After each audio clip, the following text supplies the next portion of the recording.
Kabajamtoota daawwattoota keenyaa akkam jirtuuf nagaa faraarri waaqayyoo bakka isin jirtan maratti isiniif baay'atu.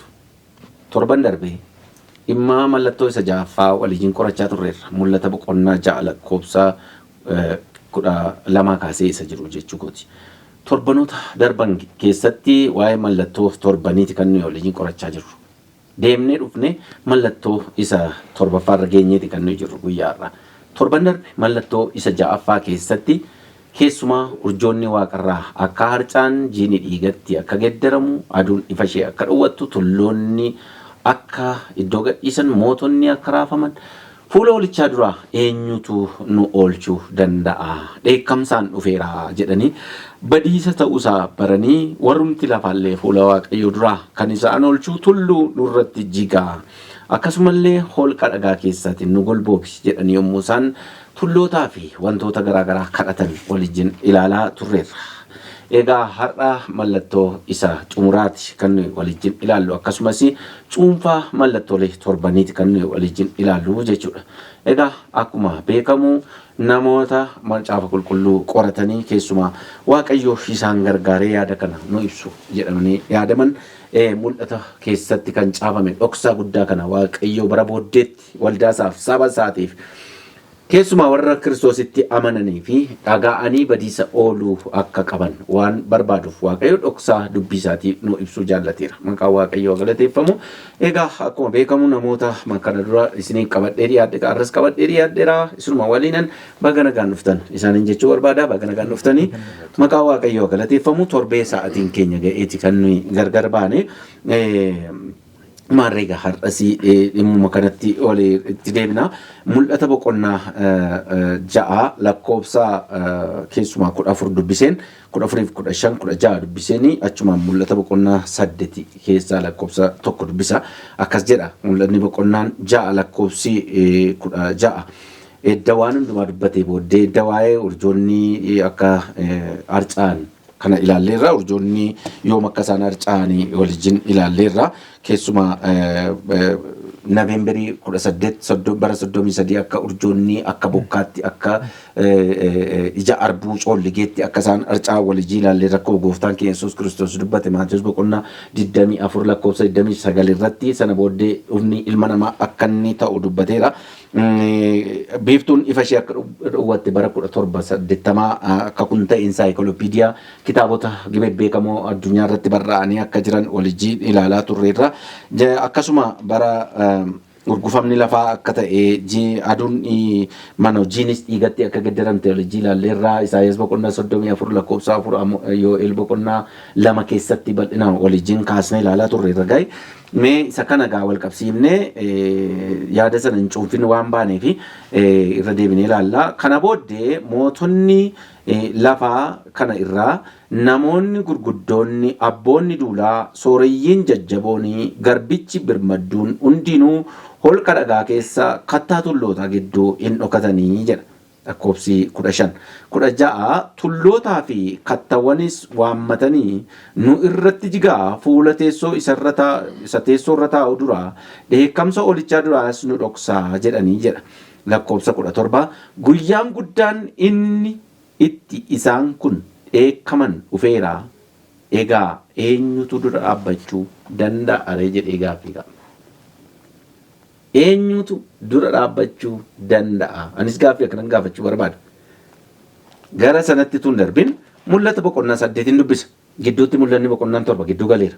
Mul'anni boqonnaa 8 mallattoo torbaffaadha kan nuyi arginu. Yeroo olichi mallattoo isa torbaffaa banetti immoo mul'ata 8 tokkorraan dubbisaadha. Yeroo olichi mallattoo isa torbaffaa banetti immoo bantii waaqaa keessatti akka walakkaa sa'aatii fi gabiitu ture. Kana booddee ergamoota 7 warra fuula waaqayyoo dura dhaabbatan nan arge isaanis malakata 7tu isaaniif kenname. Gara malakataatti egaa sagantaa itti irratti darbina amma mallattoo 7 hojjechaa jirra. Taanee malakata 7 keessumaa mul'ata boqonnaa 8 lakkoofsa 1 irratti mallattoo torbaffaa yeroo banee walakkaa sa'aatiif gabiitu ta'ee jira. Kanuma jedhee cufeetu gara malakata 7tti darba.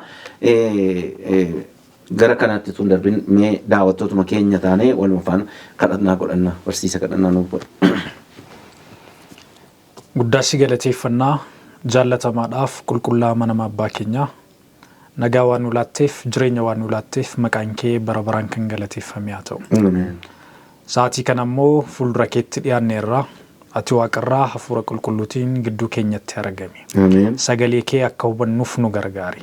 Namoonni dhoksaa kana dhaggeeffatanis dhoksaa kana akka hubataniif bara dhumaa kanaafis akka of qopheessaniif ati isaan gargaari. Hamma dhumaatti nu wajjiniin jiraadhu. Kana hundumaas kadhanna maqaa ilma kee gooftaa Yesuusiin. Yaa ta'e barsiisa. Egaa paaster gara keessaniin dhufa. Akkuma amma mul'ata boqonnaa 6 lakkoofsa 17 irratti tulloonni gurguddoonni beektonni mootonni waan lafarra jiran hundumtu birmadduun hiyyeessii garbichi utuu hin jedhin nama hundumtu akka raafaman akka fuula Hoolichaa duraa nu dhoksii jedhanii olqa dhagaatti gaarota waammatan dhageessaniitu erga akkas ta'e eenyutu ooluu danda'a? Anis kanumaan inni gaaffii kana isiniif kaasuu barbaada. Macaafni qulqulluunis gaaffii hin kaa'e waan ta'eef. Egaa guyyaan suni baay'ee guyyaa jabaa akka ta'u shakkiin qabu. Milkiyaas boqonnaa 3 lakkoofsa 2 irratti waa'ee guyyaa sanaa eewutu dhaabachuu danda'a jedhamee utuu nu dubbiftanii natti tola obbo Yohaannis. Macaafa Milkiyaas raajii Milkiyaas boqonnaa 3 lakkoofsa 2. Garuu guyyaa dhufa isaatii eenyutu obsuu danda'a ree? Yeroo inni mul'atus eenyutu dhaabbachuu danda'a ree? Inni akka ibidda isa sibiila qulleessuuti akka saamunaa isa ittiin uffata miicaniitis inni akka nama sibiila baqsuuti akka nama meetii qulleessuutis ta'ee warra leewwotaa baqsee akka warqee fi akka meetii isaaniin qulleessaa. Isaanis warra Waaqayyoof aarsaa qajeelaa dhiyeessan hin ta'u. Yommus aarsaan Yihuudaa fi aarsaan Yerusaalem akka baroota darbanii akka waggoota darbanii sanaas Waaqayyo duratti fudhatamaa hin ta'a. Egaa guyyaan sun gaafa dhufu guyyaan gooftaa yommuu ta'utti eewutu obsuu danda'a, eewutu dhaabachuu danda'a. Yeroo inni mul'atu sana eenyu kan dhaabachuu danda'u? Sababiin isaa inni akka ibiddaati. Ibidda akka warqee qulleessu akkasumas immoo akka sibiilayyuu baqsuuti jedha sagalee Waaqayyoo. Guyyaan sun guyyaa guddaa akka ta'e sagalee Waaqayyoo ifa godhee dubbata. Guyyaan gooftaan keenya Yesuus Kiristoos itti deebi'ee dhufu. Waaqayyoo waggaa amma 1000 nama kadhataa tureera. Yeroon sun yeroo inni itti dhaabatu hin dhufa. Waaqayyoo yeroo inni hin gaa'e hin dhufa. Yeroo inni qulqulloota sassaabbachuu dhufu hin dhufa guyyaa sana. Guyyaan sun garuu guyyaa salphaan ta'u cubbamootaaf warra Kiristoos Yesuusiin akka fayyisaa lubbuu isaaniitti hin fudhanneef guyyaan sun guyyaa hamaadha. Jalaa baqatanii bahuu hin danda'an. Gaafa sana sartifikeetiin hin gaafatamu. Gaafa sana qomoon kee hin gaafatamu. Gaafa sana gitii qabeenya keetiin hin gaafatamu. Gaafa sana ati bulchaadha moo ati tajaajilaadha moo waan jedhamu hin gaafatamu. Sanyiin namaa hundumtu gaafa sana kan lafarra jiru. Na dhoksi jedha akkuma torbee dubbifanne mul'ata boqonnaa 6 keessatti tullu nurratti jigaa nu dhoksaa fuula Hoolichaa duraa torbee ilaalle. Egaa eewuu dhaabachuu danda'a gara Sa'iduutti yommuu dabarru heertuuwwan lamaan tokko erga dubbifannee booddee inni guddaan warra mallatteeffamamtu dhaabachuu danda'a boqonnaa 7 keessatti. Isarratti xiqqoo bal'inaan ni ilaalla. Isaan dura garuu Isaayyaas boqonnaa 54 lakkoofsa 10 fi ati immoo macaafa Naahom macaafa raajicha Naahom boqonnaa 1 lakkoofsa 6-7 nu dubbifta. Ani Isaayyaas boqonnaa 54 lakkoofsa 10 dubbisuu barbaada. Akkas jedha tulloonni yoo raafaman iyyuu gaaronnis yoo socho'an iyyuu araarri koo si biraa hin mixxiqu. Hin socho'u hin mixxiqu kakuun nagaa koo si biraa hin socho'u jedha Waaqayyo inni siifoo kana dubbateera jedha. Galanni Waaqayyoof haa ta'u. Maal jedha Waaqayyo?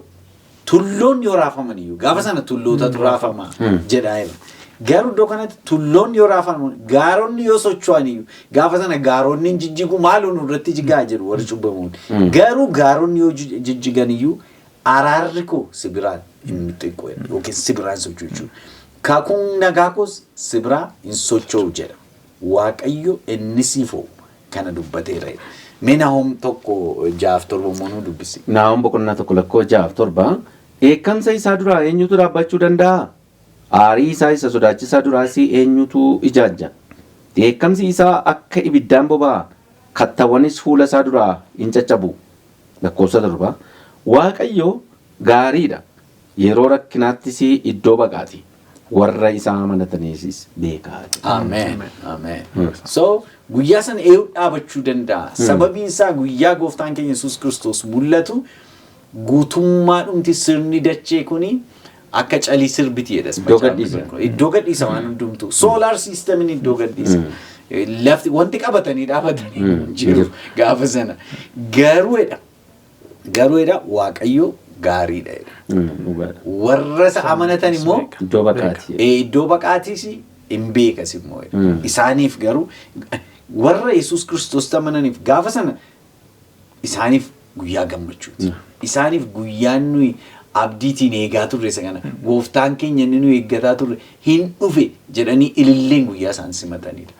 Cubbamootaatti hin dhiya gaafa sana warra Kiristoos Yesuusitti amanneef immoo bakkalcha barii isa lammatan dhiineetu nuuf barii kadhanna Waaqayyoo. Kanaafuu qabxii guddaan egaa bara sana keessa attamitti dhaabachuu danda'u warri kun attamitti dhaabachuu danda'u inni jedhu warra mallatteeffamanidha. Inni immoo boqonnaa 7 keessa jira. Gara sanatti darbuu qabna jechuudha isa deebisuuf. Nan dubbisa isa akkana jedha Mul'ata boqonnaa 7 lakkoo 1. Kana booddee ergamoonni 4 golee lafaa arfan irraa dhaabbatanii qilleensa lafaatti galaanatti mukatittis akka hin qilleensofneef qilleensota golee arfanii ittisuu isaanii nan arge. Ergamaan tokko immoo Waaqayyo isa jiraataa biraa mallattoo fudhatee karaa booruu utuunni ba'uu nan arge. Ergamichis ergamoota arfan warra lafaa fi galaana miidhuun isaaniif kenname sana sagalee guddaadhaan waamee hamma nuyi adda hojjettoota Waaqayyo keenyaatti mallattoo goonutti lafa galaana mukas hin miidhinaa isaaniin jedhe. Jalqabisaa jechuudha. 4 lakkoobsa warra mallatteeffamaniis nan arge. Gosa ijoollee Israa'el hundumaa keessa 60,000 fi 44,000 mallatteeffame. Gosa Yihudaa keessa 12,000 mallatteeffame. Gosa Ruubeen keessa 12,000 mallatteeffame. Gosa Gaadii keessa 12,000. Gosa Asheer keessa 12,000. Gosa Niftaalem keessa 12,000. Gosa Minaasee keessa 12,000. Gosa Shimi'oon keessa 12,000. Gosa Leewwii keessa 12,000. Gosa Yisaakor keessa 12,000. Gosa Zaabuloon keessa 12,000. Gosa Yoosef keessa 12,000. Gosa Biiniyaam keessa 12,000 hin mallatteeffaman. Lakkoofsa 9. Kana booddees ilaaleen tuuta sanaan baay'ee saba hundumaa keessa, gosa hundumaa keessa, nama hundumaa keessa, afaan dubbatamu hundumaa keessaa dhufan warra homti nu lakkaa'uu hin dandeenye nan arge. Isaan uffata adii uffatanii damee muka meexxii harka isaaniitti qabatanii teessicha dura oolicha dura hin dhaabbatu turani. Jarri kunis sagalee guddaadhaan fayyinni Waaqayyo keenyaa isa teessicha irra taa'u biraa hoolicha biraas in argama jedhani. Ergamoonni teessicha maanguddoota uumama lubbuu qaban arfanis naanna'anii dhaabbatanii hundinuu teessicha duratti adda isaaniitiin gombifamanii Waaqayyoof hin sagadan. Sagaleen isaanii keessattis Ameen Waaqayyo keenyaaf hooqubaan guddinni ogummaan galanni ulfinni humni aangoon bara baraan hamma bara baraatti haa ta'u jedhani. Ergasii maanguddoota keessaa inni tokko warri uffata adii uffatan kun eenyu fa'ii eessaa dhufanii jedhee na gaafate. Ani immoo gooftaa koositu beekaa jedheen deebiseef. Inni immoo isaan kun warra rakkina guddaa keessaa ba'anii dhufanidha. Uffata isaanii dhiiga hoolichaatiin miiccatanii addeeffataniiru. Kanaaf isaan teessoo Waaqayyo duratti argamanii halkaniif guyyaa mana qulqullummaa isaa keessatti isaaf in hojjetu. Inni teessoo irra taa'us godoo isaa diriirsee isaanirra in jiraata. Egaa deebi'anii hin beela'ani. Neebotanis aduun wanti gubus isaaniitti hin bu'u. Hoolicha teessicha dura gara gidduu jirus isaan in tiksa. Gara burqaa bishaan jireenyaa kennuttis isaan in geessa. Waaqayyos imimmaan hundumaa ija isaaniitti hinaqaa anaan jedhe jedha. Maqaan Waaqayyoo galateeffamu. Baay'ee nama dhiba. Meegaa attamitti deebitaa kun? Baay'ee gaariidha. Macaafni qulqulluun akkasumas Waaqni keenya gaaffii ka'aniif deebii osoo hin kenniin hin dhiisu. Akkuma mul'atu Yohaannis boqonnaa 6:17 irratti argine gaaffii gaafatameetu iddoon sun kan dhaabate. Maal kan jedhu guyyaan dheekkamsa hoolichaa ga'eera egaa eenyutu dhaabachuu danda'a jedhamee gaafatame. Kan dhaabachuu danda'an eenyu akka ta'e immoo mul'ata Yohaannis boqonnaa 7 keessatti otoo deebisuu argina. Warri iddoo kanatti dhaabachuu danda'an egaa warra mallattaan akka ta'e agarsiisaa jechuudha. Mul'anni boqonnaan 7 guutummaan isaa warra mallattaantu dhaabachuu akka danda'u agarsiisa. Eenyu garuu kan mallattaa'an kun? Achirratti waan baay'eera wal jalaan itti dhufna. Garuu namootni otoo mallattaa'anii argina. Guyyaan guddaan guyyaan dheekkamsaa Waaqayyo akka dhufu erga ibsamee booda namoota mallattaa'an immoo Waaqayyo otoo inni agarsiisu argina. Warri mallattaa'an kun eenyu isa jedhuu fi Hisqeel boqonnaa 9 lakkoofsa 4 otoo nu dubbistee natti tola. Hisqeel boqonnaa 9 lakkoofsa 4 irraa. Waaqayyo yommus namichaanii mandara Yerusaalem keessa adeemii adda namoota warra sababii wanti ciiggaasisaan as keessatti hojjetameef gaddanii. Iddoo kanarratti maal jedha? Ergamaan otoo mallattoo gochuuf ba'uu argina iddoo kanattis. Garuu Waaqayyo ajaja kenne. Warra maal irratti mallattoo godhe? Warra ciiggaa isaa wanta ciiggaa isaa iddoo kanatti raawwatamaa jiru arganii garuu callisanii fedha. Boo'aniif fedha. Warra boo'aniif mallattoo godheedha. Asirraa maal hubannaa? Warri bara xumuraatti illee mallattaa'aman. Dhufaatii gooftaa keenya Yesuus Kiristoos dura warri mallattaa'anii warra akkamiiti? Warra cubbuu biyya lafaa kana keessatti godhamuuf boo'an gaddan. Wanta ciiggaa isaadha. Biyya lafaa kun mul'ata Yohaannis boqonnaa 18 guutummaa isaa yoo dubbisne Baabiloon hafuuraa isheen bara xumuraa jirtu kuni wanta ciiggaa isaa kamiyyuu hojjetti. Fuula Waaqayyoo duratti baay'ee gaddisiisaa akka ta'an cubbuu gurguddaa akka ta'an ni hojjetti. Warri mallattoo kana immoo fudhatanii warra kana arganii isaan gaddisiisee boo'an nami karaa isaanii saamaa irraallee akka deebi'aniif immoo waamicha godhan isaan kanatu mallattaa'a jechuudha. Asirraa akka hubannutti. So mul'ata boqonnaa 7 keessatti immoo simbolikaalii namoota mallattaa'an gosa Israa'el 12 waameeti. Tokko isaanii keessaa meeqadha? 12,000tu mallattaa'anii waliigala meeqatu mallattaa'aniidha? 144,044tu mallattaa'anii jedha. Asirraa maal argina? Kan ooluu danda'an, kan mallatteeffaman akka ta'an argina. Guyyaa guddaa guyyaa rakkisaatu dhufa gara jalqaba isaa yoo dubbiste boqonnaa 7 qilleensa golee lafaa gadhiifamuuf jiran argeetu isaaniin kan qaban ergamoota 4 argeedha.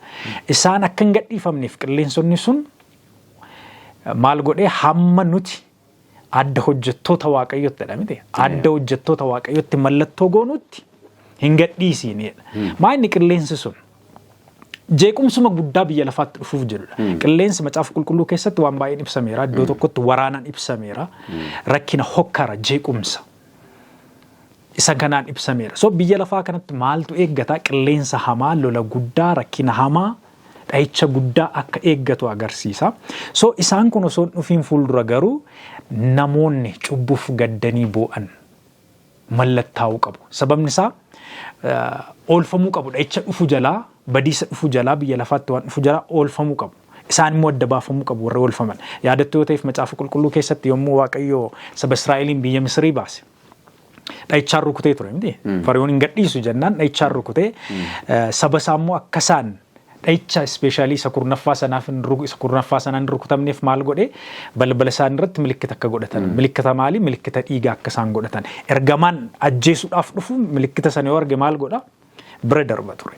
Akkasuma bara dhumaa keessatti yommuu Waaqayyo dheekkamsa isaatiin biyya lafaa rukutuuf jedhu sana kan ooluu danda'an warra mallattaa'an. Iddoo biraatti mallattoo hoolichaa warra qaban akka ta'e eeraa jechuudha iddoon kun gabaabaatti. Fayyaa ta'e. Mee paaster asirratti akkuma amma barsiisaan kaase warra mallattaantu oolaa jedhameera.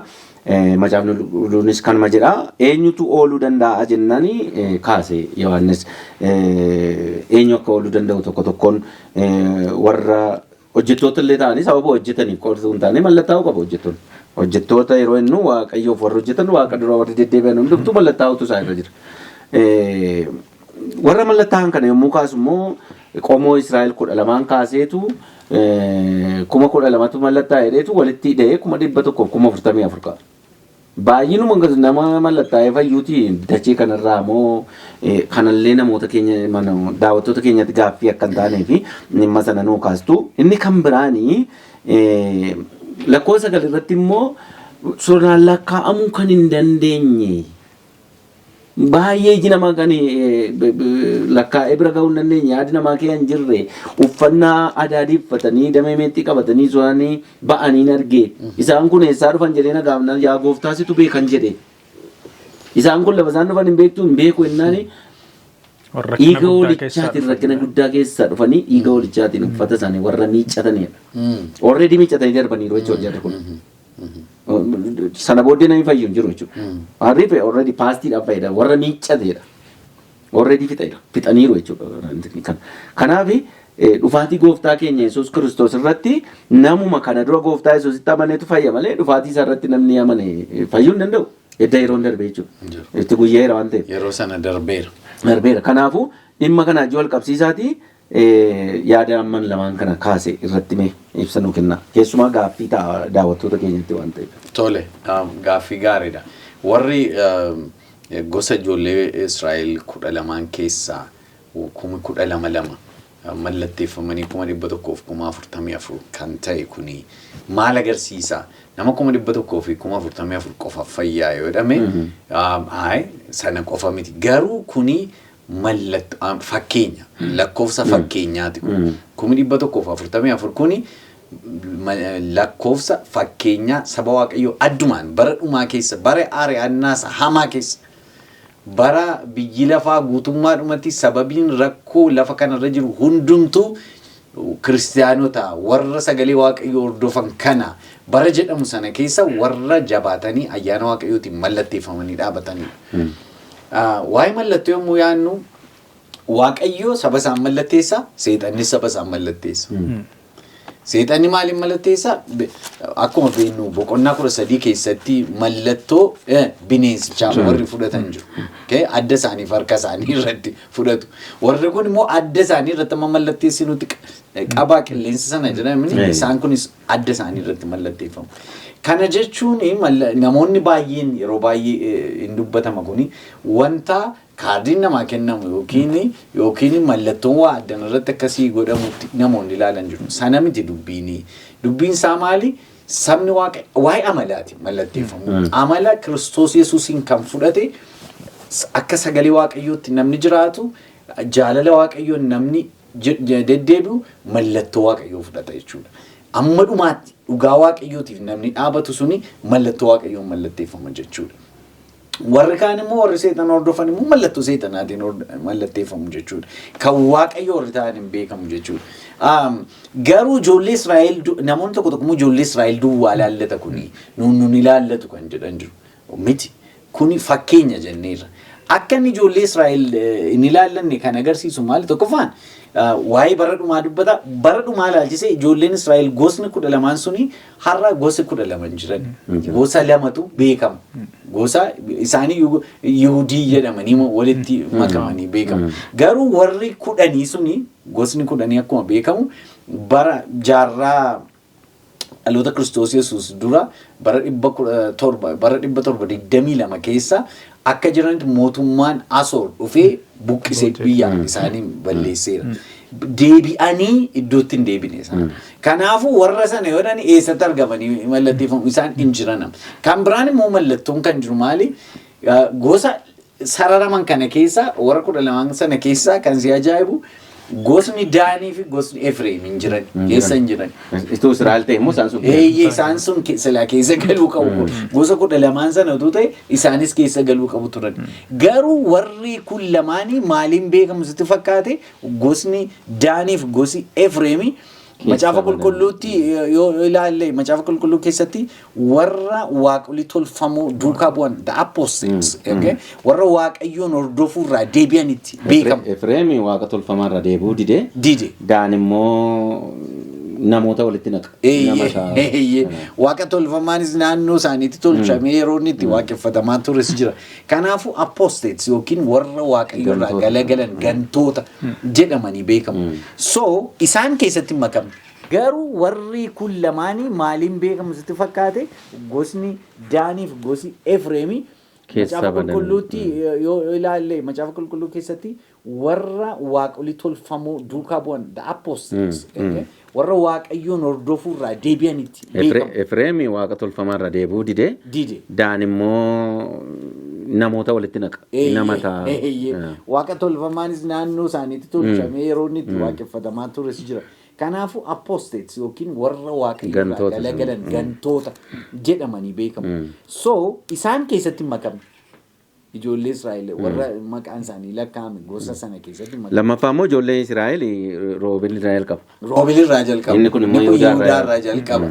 Kanaafuu garaa warra kutaa jechuudha. Wanti kun maal agarsiisa? Kun akka mallattootti saba waaqayyoo addumaan bara dhumaa keessa gosa hundumaa keessa afaan hundumaa keessa warra baba'anii warra amanamummaadhaan waaqayyoon hordofan sagalee waaqayyootiin hafuura waaqayyootiin akka mallatteeffaman amma dhumaatti warra dhaabatan agarsiisa. Kanaafuu akkuma walii galaatti waldaa bakka bu'a malee namoota Israa'el min kana macaafni kun maal jedha? Fakkeenyaaf macaafa Yaaqoob boqonnaa tokko lakkoofsa tokko irratti maal jedha? Akkasumas Galaatiyaa 6 lakkoofsa 16 irratti maal jedha? Phaawulos Israa'el waaqayyoo jedha. Waldaa kiristaanaatiin jedha. Yaaqoob immoo maal jedha?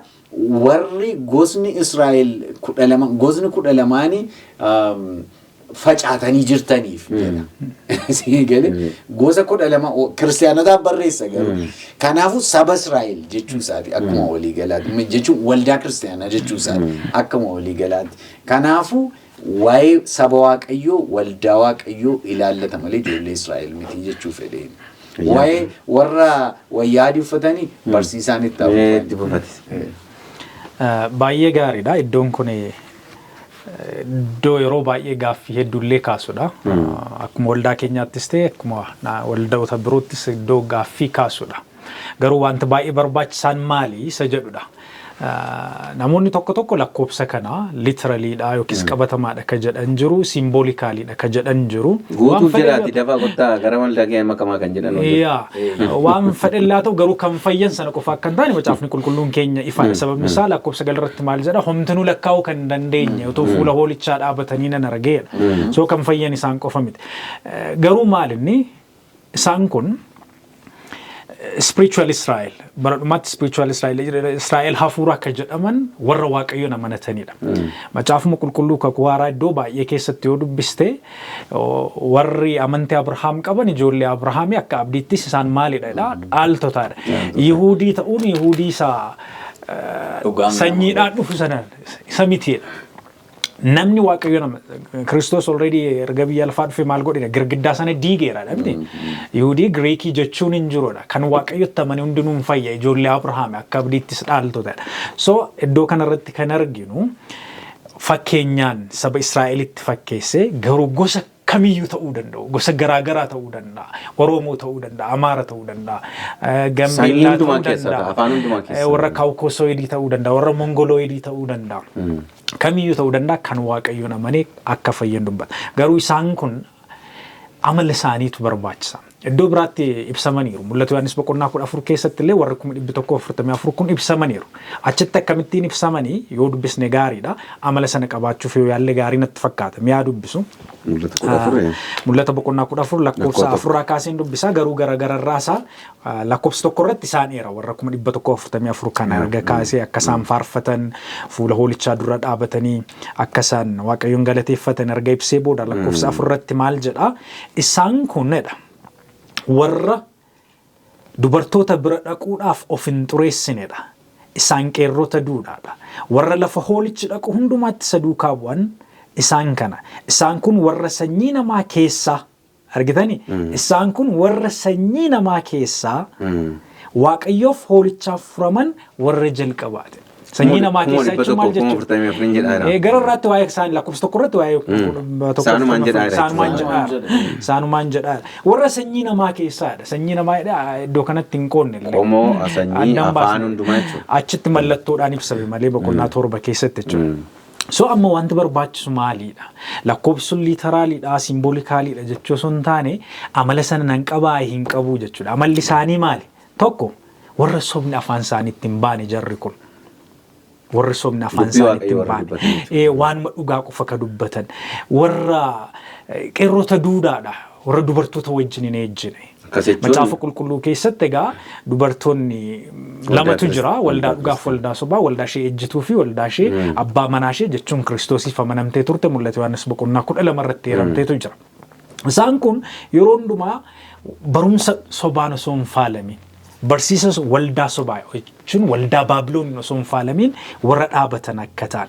Sana qofa ammoo osoo hin taane lafa hoolichi dhaqu hundumaatti hordofan jechuun iddoo toluttus, iddoo baduttis, iddoo mijatuttis, iddoo hin mijannettis, iddoo aarsaa nama gaafatuttis, iddoo gaariin jiraatanittis Waaqayyoon warra dhiisnedha jechuudha. Amanamummaan fuula Waaqayyoo dura warra dhaabatan.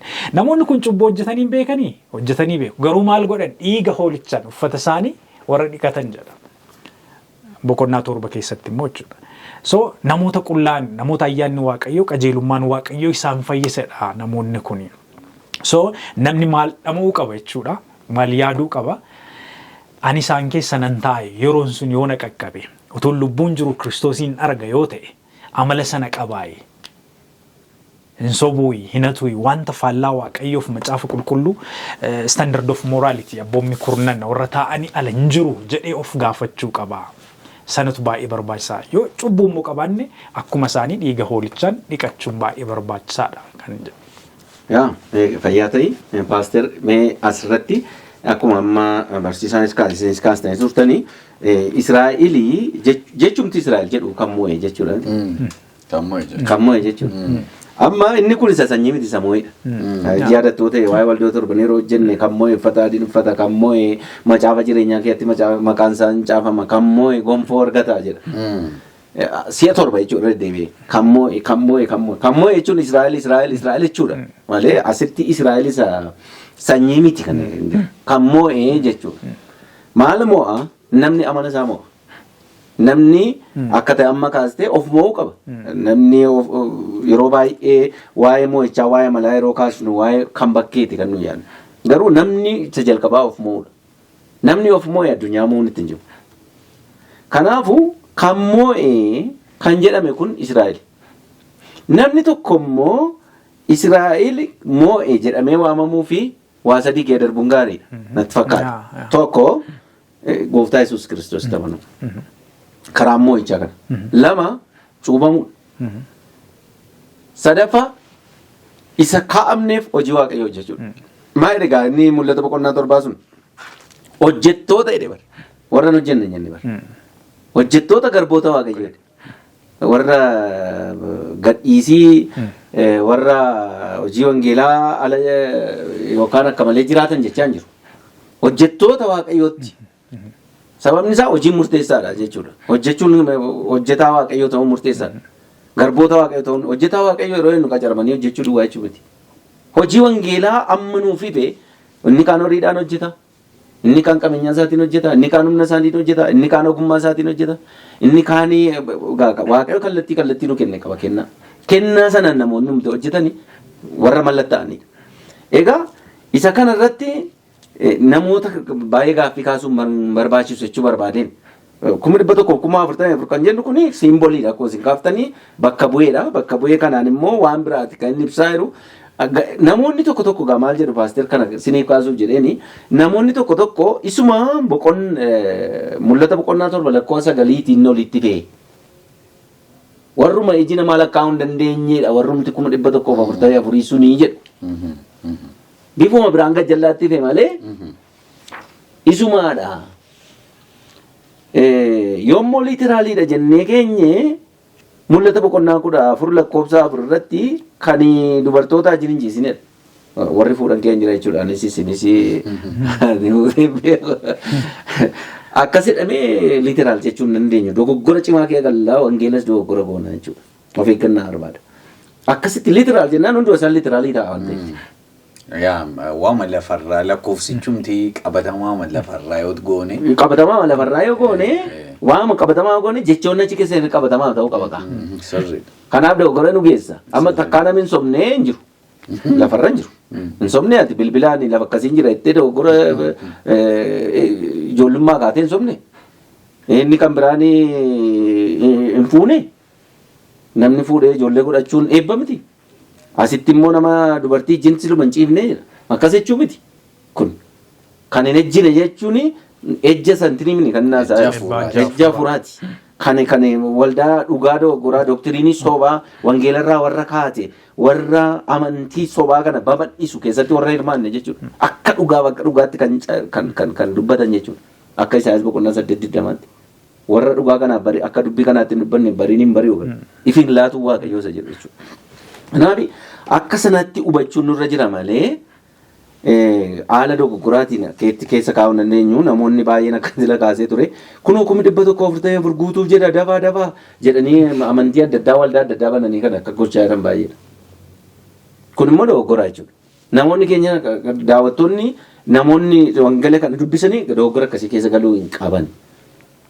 Haala kanaan namoota bita galchuudha. Yeroo haqanii luqqifannoo kana kaasanii dubbisu jechuudha.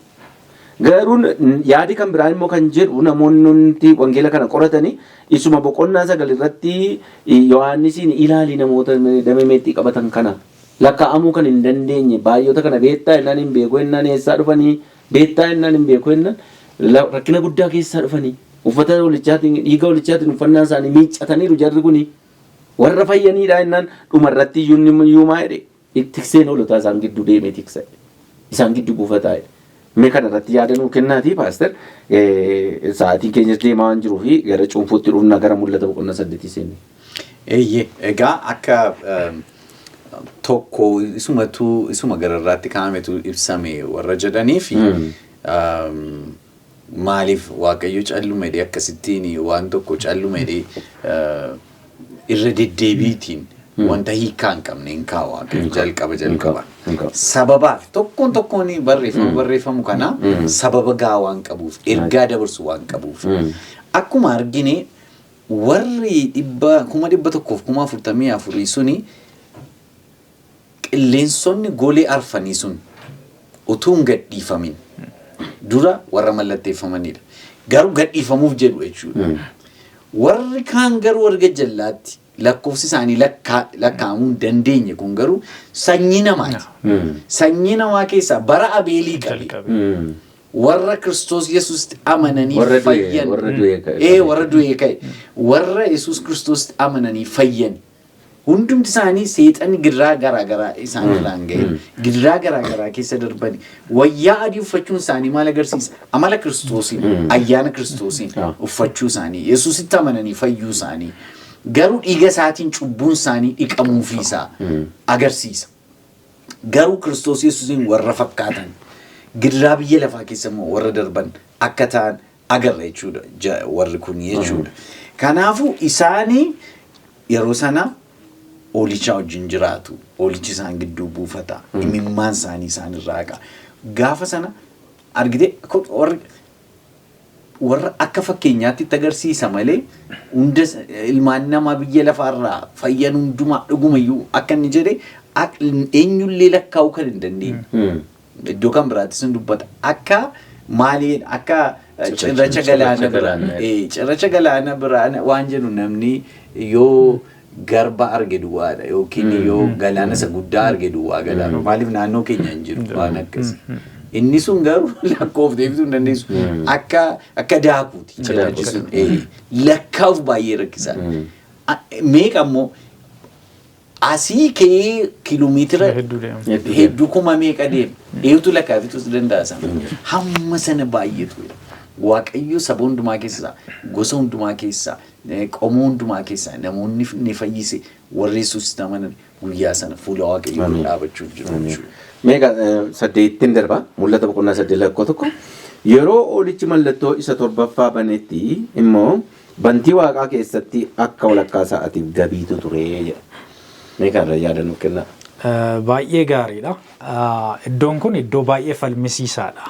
Macaafa qulqulluu keessatti iddoon falmisiisaan baay'eetu jira actually.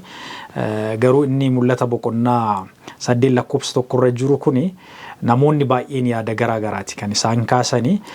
Nutis waan namoonni jedhan kaasnee waan wayyu namni kamiyyuu filachuu danda'uu qaba. Yeroo hoolichi mallattoo isaa torbaffaa banetti immoo bantii waaqaa keessatti walakkaa sa'aatiif gabiitu ture.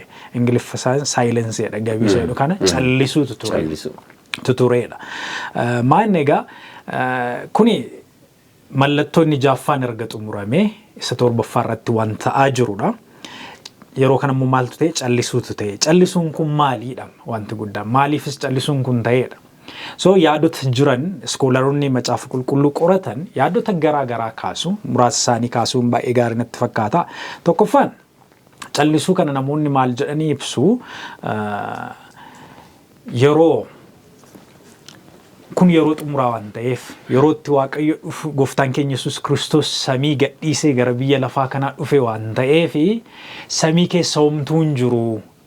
Akka macaafa qulqulluu Maatiyos keessatti kaa'utti ergamoonni isaallee isa wajjin dhufan jedha miti.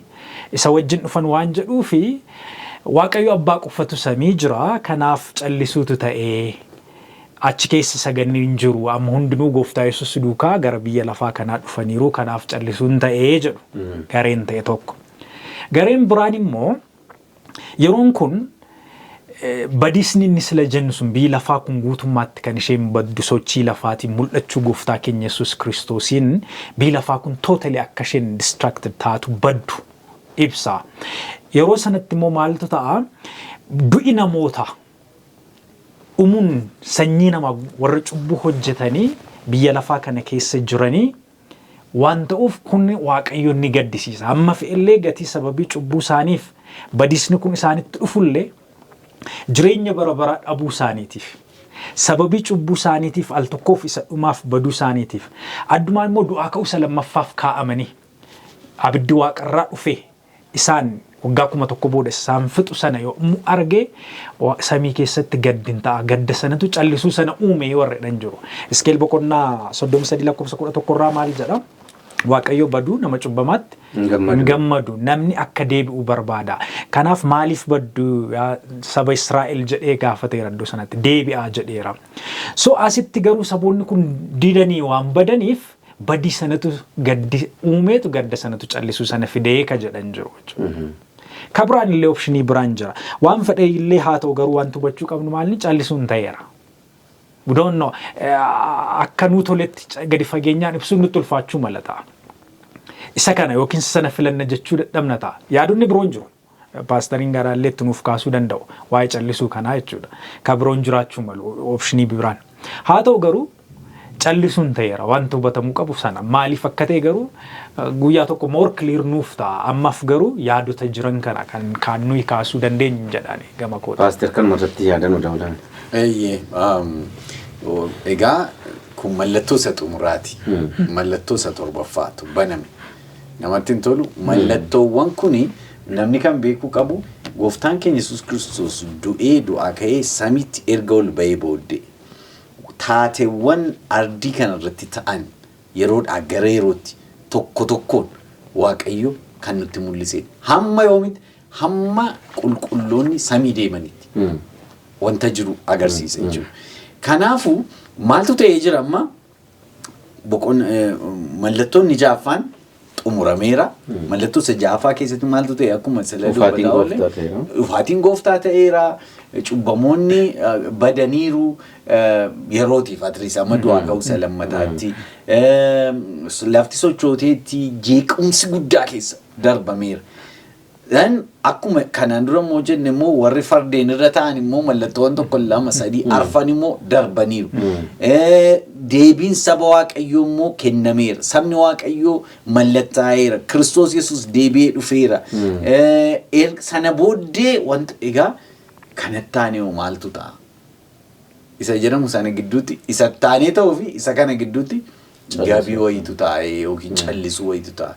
Egaa kana jedhee macaafni qulqulluun bal'ise waan nutti himu hin qabu. Heertuu tokko duwwaadha. Samii irratti akka sa'aatii walakkaatii fi callisuutu ta'ee jedha. Kana inni dubbachuuf dhugaasa'uuf namni kana jedhee ilaasa kana ka sababa kanaaf kana jedhu hin jiru. Garuu beektonni macaafaa yaada garaagaraa kennu barsiisaa isheetuun akkuma dubbataa turani. Fakkeenyaaf isa isaan jedhan malee immoo kani tarii wanni kun barkumee ta'uu danda'a kan jedhan jiru. Barri barkumee yookiin immoo yeroo gabaabduu bara barkumeen dura yookiin immoo bara barkumee maaliif barri barkumee jireenya bara baraa wajjin yookiin eternity wajjin yeroo wal bira qabamee ilaalamu waan baay'ee gabaabduudha xiqqoodha waan taateef kan jedhanis jiru. Yookiin immoo sana booddee barkumee booddee yeroo ta'u immoo ta'uus danda'a. Dhugaasa'uuf yoo ta'e kana jedhee macaafni qulqulluu waan nuun ibsinee fi namni yaaduma kenna malee kana waan jedhamu hin jiru. Wanti guddaan isaa kun kan inni ta'u samii irratti gaafa sana hundi keenya fudhannee ilaalla jechuudha. Fayyaa dhugaadhuma namoonni tokko tokkos akkuma isin kaastanii isaan kaanii akkuma yaaduma isin jettan kana isaan kaanii yeroo waaqayyo callisuudha. Akkuma du'a gooftaa Yesuus Kiristoos fannoo irratti jala callise yeroo inni callisuudha kan jedhan jiru. Isaan kaan immoo ergamoonni waaqarraa gara dachee Yesuus wajjin ajjabamee gooftaan kee Yesuus Kiristoos gara dachee dhufeera. Already abbaa duwwaatu samaa irra jira. Waan hundumtuu waan waaqarra hin jirree fi yeroo caljechuuti kan jedhan jiru. Egaa akkuma isin kaastan immoo dhufaatii Yesuus Kiristoos anamma akka kootti jechuudha. Akka kootti more views nama kaastan yaada nama kaastan keessaan fudhatama akka kootti jechuudha. Kan isin amma dhumarratti kaastanii fakkeenyaaf mallattoo tokkoffaa lammaffaa sadaffaa ja'affaa ilaallee dhufneerra. Mallattoo ja'affaa keessatti dhufaatiin gooftaa ta'eera. Already mallattoon ja'affaan lafarra xumurameera. Mallattoo isa torbaffaan gara samaa'iiti jechuudha. Wanta kana beekuun gaariidha. Gara samaa'iiti dachee irratti jira. Isaan kaan immoo maal jedhu isheen sa'aatiin walakkaa kuni yeroo kaalkuleet taatu guyyaa torba sanuu samaa'itti ol deemnuudha. Callisuudhaan faarfannaadhaan gara samaa'itti yommuu adeemsa goonuudha guyyaa torbaaf kan jedhanis yaada kaasan jiru. Egaa kitaabonni afuuraa tokko tokkos akka itti kan kaasan jiru. Guyyaa torbaaf karaa qulqulloonni edda gooftaa Yesuus dhufee guyyaa torbaaf yommuu walakkaa sa'aatii jennu sana kaalkuleet goonu akkuma guyyaan tokko waaqa duratti waggaa tokko ta'ee sa'aatiin tokko walamna daqiiqaan tokko immoo meeqa akka taate kaalkuleet gochuu waan danda'amuuf gara guyyaa torbaa walakkaa fidaa isaadha. Walakkaa guyyaa immoo gooftaa Yesuus sanni garaa namillee irratti sibkatii nu godhuudha kan jedhanii akka itti ibsanii jiru. Egaa sanas ta'e kana waaqa irratti kan ta'u hundumti keenya hirmaattota gaafa sana waan ta'aniif gaaffii nutti hin ta'u. Gaafa sana nuu gala waan ta'eef jechuudha. Ituu lafa kana irratti ta'e xinnoo asiin ta'ee gara asiin nu bahuu danda'a. Yookaan immoo jalaa duunee nagahee namna ta'a. Amma garuu inni du'es keessa jira. Du'ee du'aa ka'e. Inni jirus keessa yoo tunni nuuf hin duunes keessa irraa jechuudha. Abeeliyyuu keessa irra waan ta'eef. Kanaafuu badaa nun dhibu jechuu barbaadeen keessa jiraachuu keenyatu guddaa nama gammachiisa. Egaa Waaqayyoof galanni haa ta'u. Egaa mallattoo torban asumaan cufaa jirra. Mallattoo torban 8 kan nuyi asirra turre. Waaqayyoof galanni haa ta'u. Waaqayyo nu geggeesseera. Isinis nagaatti egaa akka kanaan dubbii kana akka qorannuuf Waaqayyo hafuura isaatiin nu gargaareera. Waaqayyo dubbii kana kan ibse karaa keessanis karaa hafuura qulqulluu Waaqayyo humna dandeettii isinii kennee akka kanaan akka ibsitan godheera maqaan isaa ulfaatu Waaqan galateeffachuu barbaada. Mee dhaamsa xumuraa daqiiqaa tokko isinii kenna daqiiqaa tokko irra darbitanii dhaamsa xumuraa walumaa gala yaada jiru baay'ee nama rifachiisa dhugaa dubbachuuf amma achi deebitanii 7-8 kana waan qoranne waan dubbisne gaafa laaltanii keessa of keessanii ta'u uummata keenya amantoota keenya addunyaa kana keessa gaafa laaltanii namoonni hubachaa jiran macaafa qulqulluu. Baay'ee nama gaddisiisa jechuudha. Mee kana irratti yaada daqiiqaa tokko isinii kenna akka dhaamsaatti jechuudha. Eshi baay'ee gaariidha. Egaa waan baay'ee ilaalleerra jalqabaa kaasne mallattoo tokkoffaarraa kaasne hanga mallattoo torbaffaa kanatti waan baay'ee ilaalleerra. Inni kun seenaa biyya lafaa erga gooftaan keenya Yesuus Kiristoos ol baheetii hamma gaafa deebi'ee dhufutti seenaa turu akka ta'e walii wajjin qoranneerra. Garuu hammuma mallattoowwan sun gara torbaffaatti dhufan wanta biyya lafaa kana keessatti bara dhumaatti ta'a akka agarsiisu argineerra. Garuu waa'ee mallattoo kanaa qofa beekuun gahaa miti. Kiristaanonni maal gochuu qabu? Kiristaanota qofaa osoo hin taane namni biyya lafarra jiru maal gochuu qabu? Wanta bara dhumaatti ta'u ta'ii bara dhumaa yookiin immoo iskaatoloojii warri teewooloojiyaaniin sana nutti hima. Sana nutti himuun maaliif barbaachisa akka qophoofnuufi? So beekumsi waa'ee raajii kanaa qofti gahaa waan hin taaneefi bara xumuraarra immoo geenyee waan jirruufi bara xumuraa kanaaf qophaa'uu qabna. Akka wanti sun nurraa barbaadutti akka waaqayyo nurraa barbaadutti hanga mallattoofnutti akkuma mallattoo isaa jaaffaa keessatti arginetti jechuudha. Hanga mallattoofnutti jabaannee hojjechuu qabna sanatu nurraa eegamaan jedha gabaabaadhumatti. Waaqayyoof haa galatu. Jalqaba waaqayyo dukkana keessatti nu dhiifne wanta ta'uuf jiru waaqayyo sirriitti nutti agarsiiseera. Nu imaltoota akka amantiitiin imalarra jirruutti yoo seenaa kiristaanummaa laallee dhufee waaqayyo amanamaadha. Amanamummaa isaa eegee hammarraatti wanti nin ta'a jedhee ta'aadhumas ga'e. Amma mallattoo jaaffaa keessa irra. Mallattoonni torbaffaan samii irratti ta'a jenni. Kanaafuu bara dhumaa keessa irra jechuudha. Ifaadhumatti. Kanaafuu waaqayyo maaliif kana nutti mul'isaa jira? Maaliif kana nutti himaa jira? Yoo jenne qophaa'aa dhufaan jira. Namni tokkollee akka badu waaqayyo waan hin barbaanneef. Kanaafuu gara Yesuusitti warri deebinee jiraatan kan nu dhaggeeffataa jiran gooftaan Yesuus waamicha addaa isinii godha. Nullee waamicha addaa isinii goona. Yesuus Kiristoosin akka fayyisaa keessaniitti fudhadha. Warri Yesuusitti amantan immoo dhugaa waaqayyo kenne kana sirriitti qoradhaatii samiitiif haa qophoofnu jedha eebbifama. Yaada waaqayyo sinaa eebbisu egaa turtii torban ja'a yaadattoo ta'e mallattoo torbanii gaafa qorachuudhaaf kaane seensa isaa laannee turre. Mallattoo torban immoo laallee torban 8 kan nu waliin turre. Egaa waaqayyo akka kanatti nu gargaareera maqaan isaa eebbifamu namoonni baay'eenis baay'ee yaada kennaa turtii kana keessatti jechuudha. Baay'ee barumsa guddaadha, yaada guddaadha, qalbii jirannaa guddaatti nu geessaa jira. Waldaan akkasii lafarra jirti, gareen akkasii dhuguma lafarra jira, gareen dhugaa keetti ibsuu jedhaa jiru. Maqaa waaqayyoo galateeffamu abdii qabna. Namni hundumtuu gara waaqayyootti akka deebi'u. Waaqayyo baasiimni kan ni barbaada. Of oolchiidha. Namni hundumtuu fayyuu turre jiraadha. Waan biraan nus kanuma. Waan biraan jiru. Namarraa kaffaltii fudhachaa jiru. Ulaa kanatti nu gargaara jedhamaa jiru. Garuu bakka namni kamuu fayyuu qabaadha. Namni fayyuuf immoo akka macaafni qulqulluun jedhee kompaasii keenya laallee eessa geenyee maalirra akka jirruu fi eessa akka dhaqaa jirru beekuun gaarii akka ta'e wal barsiisuu fi egaa jaalala waaqayyoo ta'e yaadattoo ta'e Paaster Tamee fi Dookter Geetuu wajjin waldoota torba wajjin ture. Waldoota torban waldaa ishee torbaffaa keessa jirra inni.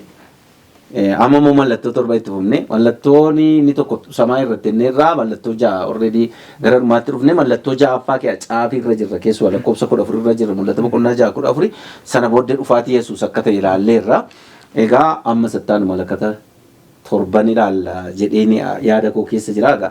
Inni kun immoo mul'ata boqonnaa 8 booddee kaa'ee jira waan ta'eef ittuma fufna lakkoofsa 2 irraa lakkoofsa 1 irratti dhaabne 8 amma immoo 8 itti fufna torbanoota fuula keenya dura jiran yoo waaqayyo jedhee. Egaa daawwattoonni keenyas asumaan qophaa'uun barbaachisaadha. Yeroo isaanii haala TV kana adjust godhatanii mijeeffatanii dhaggeeffachuun gaariidha. Egaa waan gaaffii isaanii ta'us egaa garuma keessanii fida jechuudha. Yaa asumaan nagaadhaan mannaa kabajamtoota daawwattoota keenyaa gooftaa Yesuus Kiristoositti kan jaallatamtan. Dubbiin amma dubbachaa turre kun dubbii baay'ee murteessaa dubbii baay'ee jireenya keenya irratti gahee guddaa taphatu ta'uusaa akka hubattan abdii guddaan qaba. Egaa waaqayyo yeroo xumuraa kanatti maal gochuun akka dura jiru attamitti jiraachuu eessa dhaquun attamitti adeemuun eessatti baqachuun akka dura jiru argitaniittu. Mootonni lafa jalatti waa hundumaa godhatan ooluu hin danda'an. Samaa irra sobaan ooluu hin danda'an. Samaan teessoo waaqayyooti. Eessatti ooluu hin danda'an. Lafti tuni baqannee ooluu dandeenyu gooftaa Yesuus Kiristoos duwwaadha. Iddoon hin baqaa gooftaa Yesuus. Daandii biraan tokko hin jiru. Egaa isa kana immoo amannee ooluudhaaf yeroottis yeroo malee ofirratti dammaquudhaan eessa akka jiru of laaluudhaan badiisa ooluun nurra jira. Badiisa namni hin jaallatu. Baay'oonni immoo yeroo waa'ee kanaa ilaalan daqiiqaa muraasaaf dhaggeeffatanii gahisaniiti kan deeman. Nan amana. Gareen muraasa akka isaan gahisan. Garuu lallaba boqonnaa tokko keessatti akkuma yeroo darbe lakkoofsa 22 kaatee dubbistan sin kadhachaan ture hin deebine sin waameen ture na jalaan hin waanne hafuura qulqulluu isiniif kenneen hin fudhanne qalbii jiradhaa gara koo deebi'aan jedhee hin kolfitanii harka koo bal'isnee si waamnan tole naan hin jenne ani immoo badiisa keessa ittan gahiisaa yeroo badiisi dhufu waaqayyo kana nu haa oolchu. Egaa yeroo xumuraatti dhufaatiin gooftaa yommuu ga'u qalbii jirannaan hin jiru. Balbala raaraa cufameera waan ta'eef yeroo akkasii kana keessa balaa guddaadha. Itu yeroon sun hin ga'in garuu amma qalbii jirrachuu danda'u dura jira. Asumaa hin nagaa isinitti dhaammadha. Foddaa televizyiinii keessanirra kan jiru bilbila qabattanii heeloo nuun jechuu dandeessu. Namoonni qalbii jirrachuu barbaaddan ta'u. Akka nu isin bira geenyu namoonni barbaaddan ta'u. Kana qofa utuu hin taane gaaffiillee kan qabdanis ergaa gabaabaadhaan maqaa keessan caqastanii nuuf erguu dandeessu. Torbee mata duree biraan amma ol arginutti nagaa faraarri waaqayyoo bakka isin jirtan mara isiniif haa baay'atu.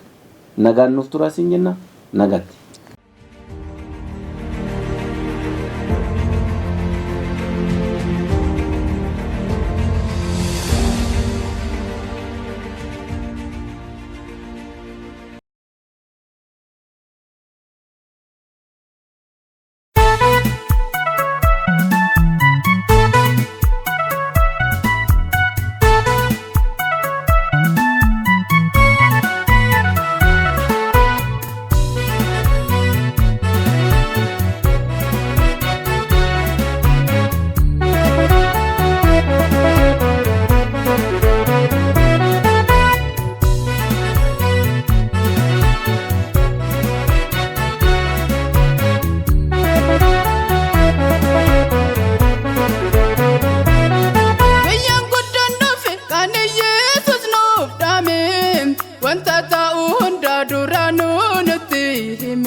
Dhoksaa kennaa ga'ee jira balbala. Amma maaltu hafe deebiisaatiin ala. Dhoksaa kennaa ga'ee jira balbala.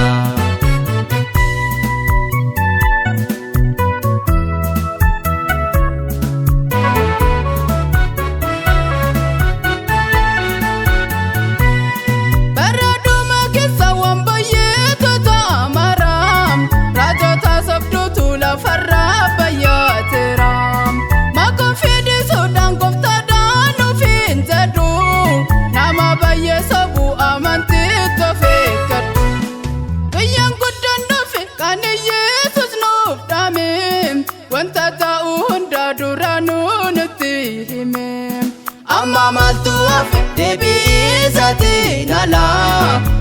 Dhoksaa kennaa ga'ee jira balbala.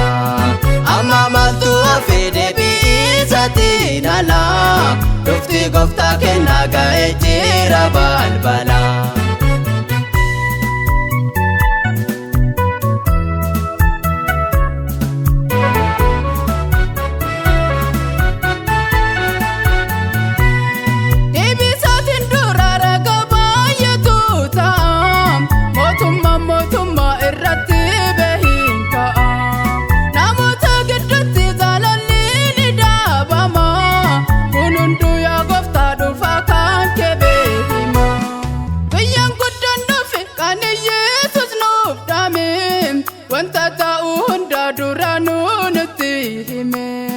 Amma maaltu hafe deebiisaatiin ala. Dhoksaa kennaa ga'ee jira balbala. Amma maaltu hafe deebiisaatiin ala. Dhoksaa kennaa ga'ee jira balbala.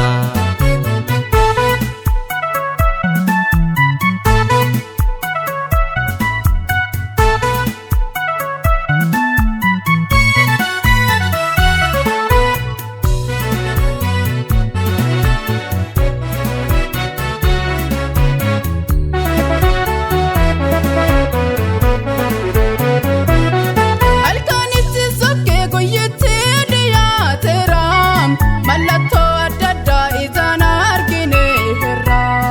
Lola fuudhuu lolaan dhageettu jedheera. Kun hunduu ta'ame deebisaatu hafeera. Guyyaan guddaan dhufe kan Yesuus nuuf dhaame. Wanta ta'u hunda dura nutti hime. Amma maaltu hafe deebiisaatiin ala. Dhoksaa kennaa ga'ee jira balbala. Amma maaltu hafe deebii isaatiin ala dhufti gooftaa.